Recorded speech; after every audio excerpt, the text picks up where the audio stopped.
That's what I'm saying. I love his reaction when you're like, oh man, why you got that was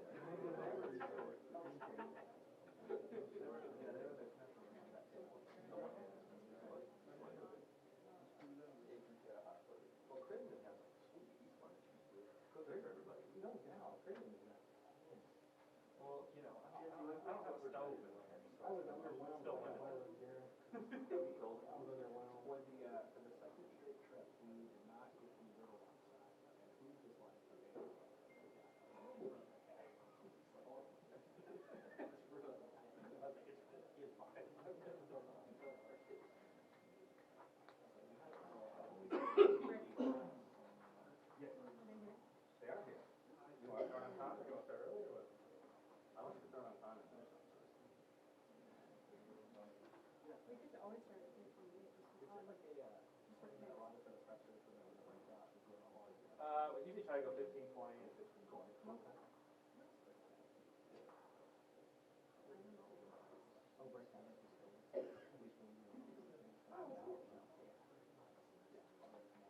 great job, Ray. Thanks, Ray.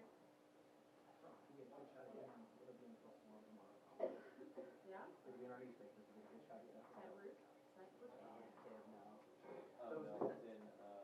What are you looking for in this shot? A good shot. A good shot. A photo of him.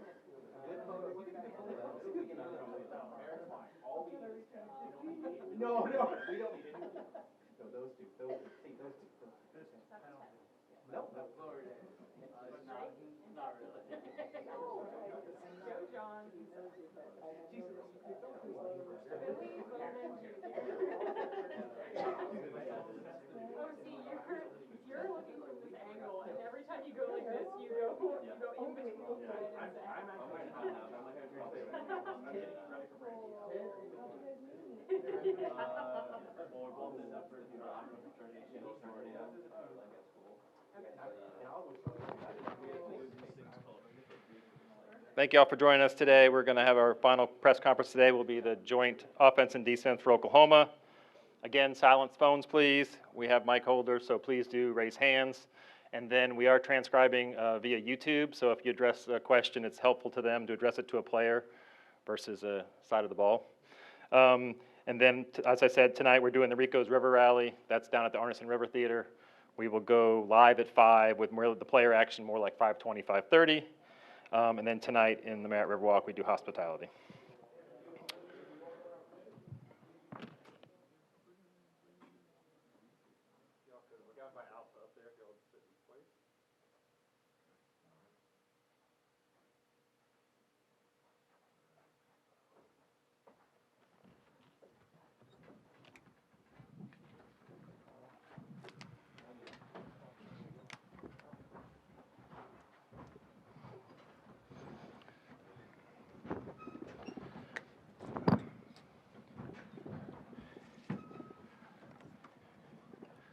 Thank you, everybody, for joining us for the for the University of Oklahoma press conference. We have the Sooners with us here today. Reading from left to right, we have co-offensive coordinator Joe John Finley. We have offensive coordinator Seth Littrell, defensive coordinator Ted Roof. We have Drake Stoops. We have Ethan Downs, and we have our friend. Sorry about that.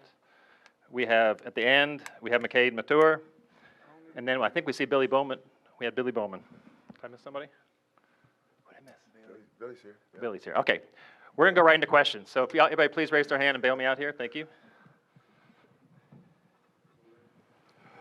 Ryan Aber from the Oklahoman. Seth, wanted to ask you, how have you evolved as a coach over the last year with the experience you've had since you left North Texas?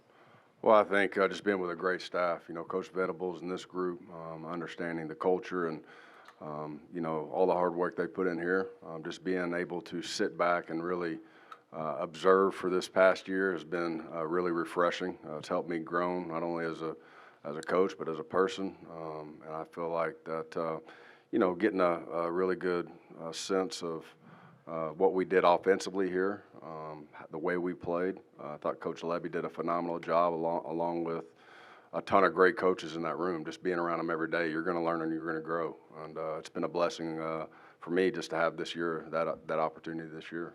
And as a follow-up, how important have the last few weeks been to sort of getting the ball rolling on what this offense is going to look like in 2024?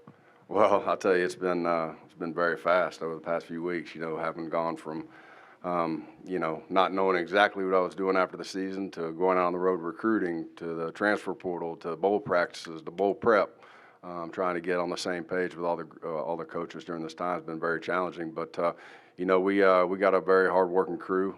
The great thing about our situation we have, you know, we have great players, very experienced players that know how to go out and make plays. And so as of right now, it's just keeping it, you know, the way we've been doing things. You know, terminology is not changing. The offense that we're running will stay consistent to what we've done throughout the year. And then we can look up after the season and figure out, you know, what we need to do moving forward as adjustments and kind of evolving and how we grow. But this isn't time for that. This is time for these guys to go out there and play fast and, you know, have that camaraderie together. Front. Right there. Jesse Crittenden, OU Insider. Seth, I wanted to ask you about Jackson Arnold. He mentioned a few days ago that you guys kind of learned the offense together back in the spring. Maybe just how has your relationship with him grown, and maybe what have the last couple of weeks been like in terms of maybe working a little bit more closely with him? It's been awesome. Jackson's a phenomenal young man, extremely hard worker. He's going to put in all the time that it takes to prepare the right way each and every week, even though he wasn't the starter in most of those games this year. So, like I told him, we're both getting our first start together. So, it'll be an amazing time. No one better to do it with. But like I told him, we got great playmakers around us, great coaches around us that are going to make plays for us too. And so our job is to work as hard as we can and collaborate effort with everybody else and do our job, make the plays and manage the game that we're supposed to, and let the guys around us make huge plays for us as well. Next question, front, please. George Stoya, SoonerScoop.com. For Seth and Joe John, you guys both come from kind of different coaching trees. Air raid for you, Seth. Spread for you, Joe John. How do you guys, I guess, plan to go about marrying those two concepts and working together? Yeah, just working with Seth all year long. You know, he had a big influence on what we did anyways, and so we'll continue to do what we've done and then sprinkle in some of the things that he knows very well and can coach very easily and let these guys make plays. Yeah, for me, I think you know I've come from a lot of different backgrounds over the years. You know, just from the places I've had the great opportunity to be around a lot of great coaches, a lot of great offensive minds, and not just the head coaches I've worked for, but a lot of the assistants as well. So I've kind of evolved over the years to, you know, anywhere I've gone to, you know, hopefully evolve in the system that fits our players, the strengths of our players, not so much around, you know, some of it's going to fit your personality, but a lot of it year to year is going to change depending on what you have, who's the quarterback, what are your receivers, running backs, O-line. Every year is a little bit different. And I think it's our job as coaches to put our players in the best situations to have success. And whatever that is, that's what we need to do. And so we're always evolving, always looking to get better. But we have very similar backgrounds. It's a lot closer than you would think.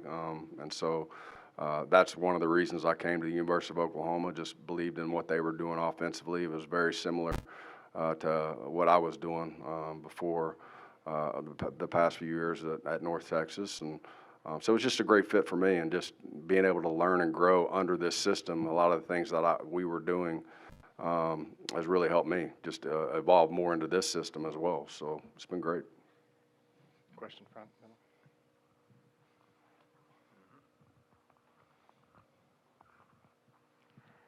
Seth, Eric Bailey with the Tulsa World. Seth, after Jeff left, how long did the process take for you to be asked about to accept this job? And then also, did Brent talk a little bit about the co-coordinator system that he did with Mike Stoops when they were here for so many years?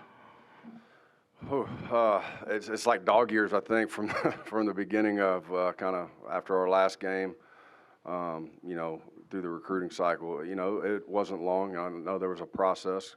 Coach Venables is always going to do his due diligence and make sure that, you know, he has the right fit for his program and for our players. And so But we had conversations, and not only with us, but Joe and I and our entire staff.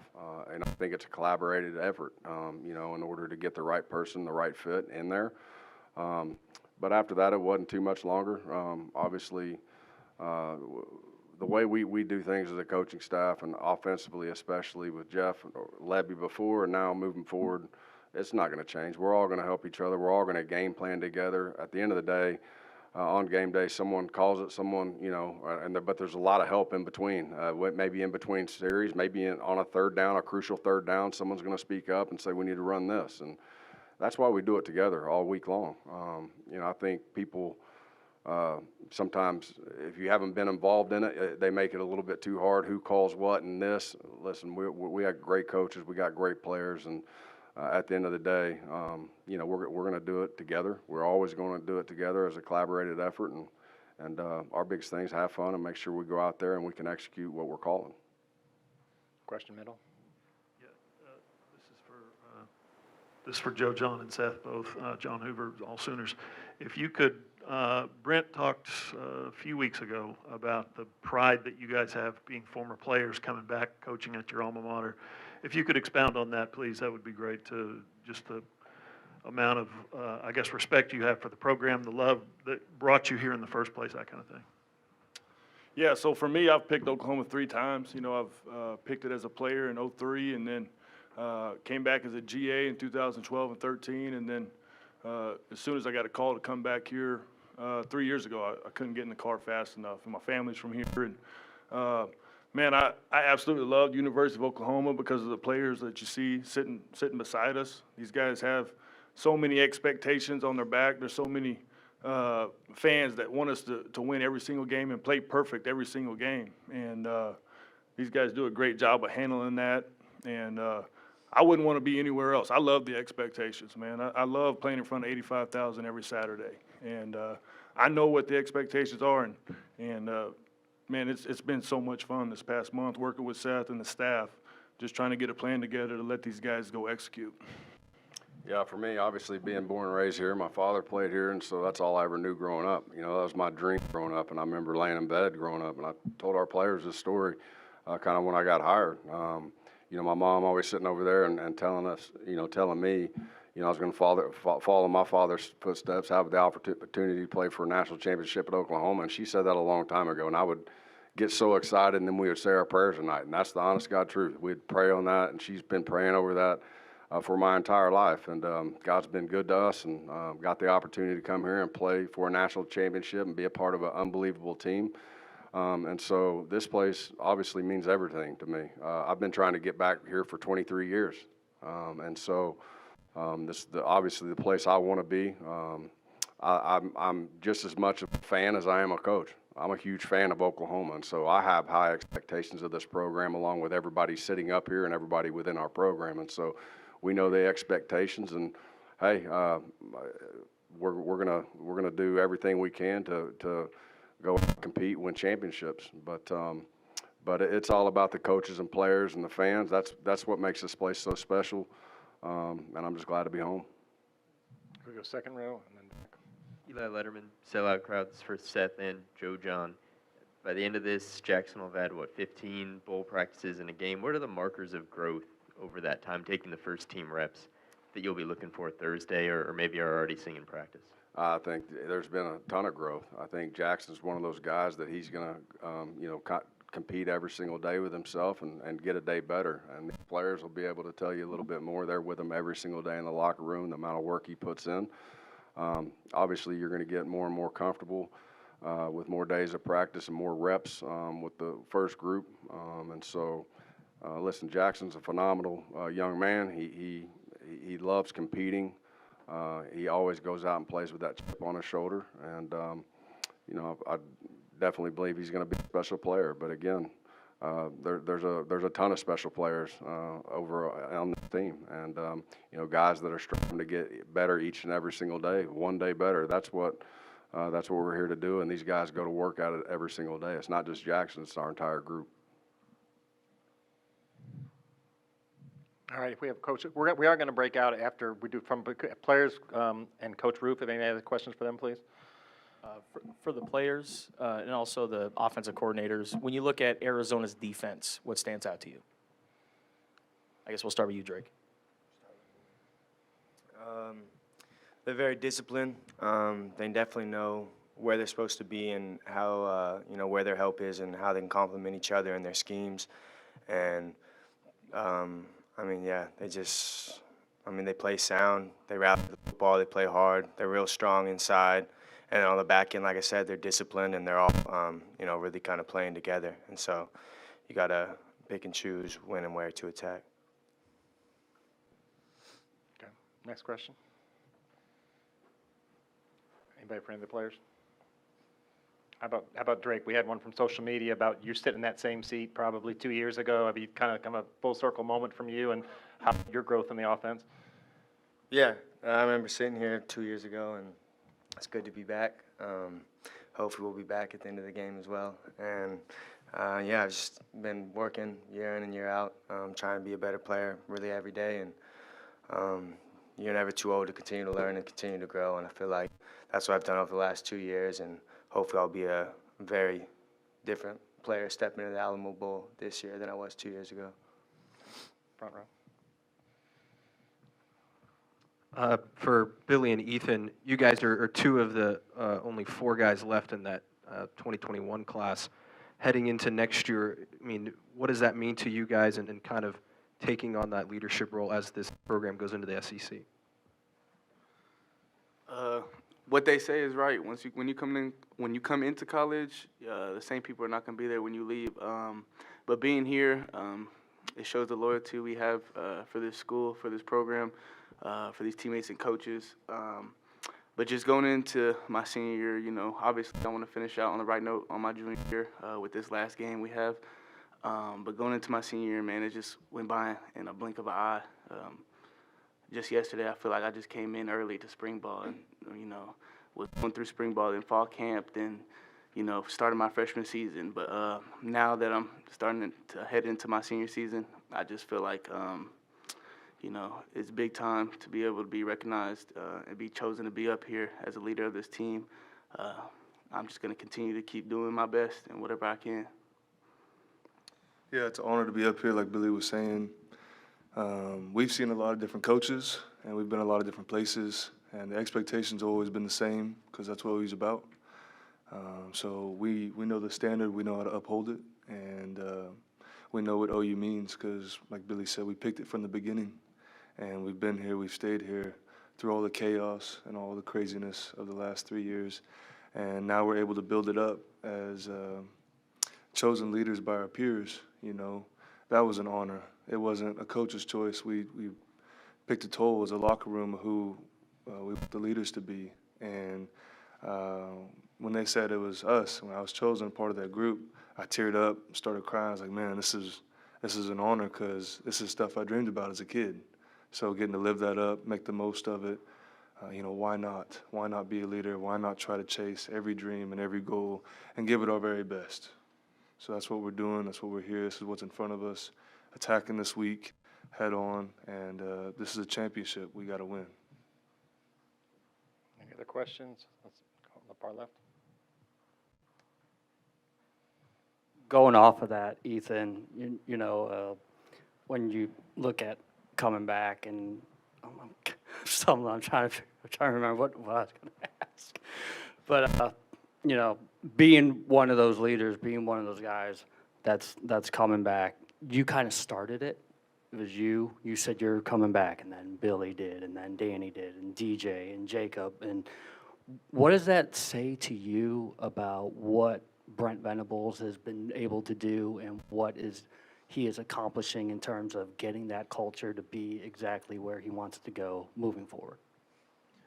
I think he has evolved our mindset and perspective on what it means to be a college football player, and to understand that another year of development, another year of growth with our teammates, and aspirations to become a better person, and whether that means becoming a future husband or father or leader or employee anywhere, it's becoming our very best. And that's the challenge he's given us. So in football, it's things like becoming more disciplined, becoming more dependable, knowing your job, being able to defend it, and being able to teach others, and having a coach's mind out there. And those are all things that each player should want to attain, because that's going to make you play faster and more aggressive.